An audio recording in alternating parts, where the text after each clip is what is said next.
ګرانو کتونکو السلام علیکم. زه محمد سلمان همدرد د حق غږ پښتو چینل خبري لنډیز کې ستاسو کوربه اوس تاسو پام را اړوم د مهمو خبرونو لنډیز ته.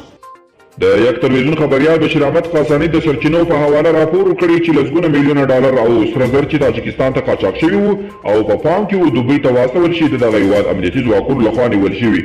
ویل کېږي تاجکستان هیواد د ګمرک څو کارکوونکي هم له افغان قاچاق کوونکو سره د همکارۍ په تور نیول شوي دي. هانګ کانګ د چین وروستیو نیوکو ته غبرګون وښود. د هانګ کانګ د عدلیې وزیر د چینایي چارواکو د مخکینیو انتقادونو په دوام ویل برتانیا د خپلې پخوانۍ مستعمرې هانګ کانګ د کومې ځانګړې څارنې حق نه لري.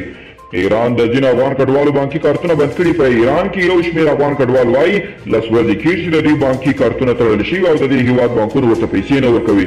د ایران د دې عمل خلک اندېښمن کړي او کارونه یې د مشکلاتو سره مخ کړي.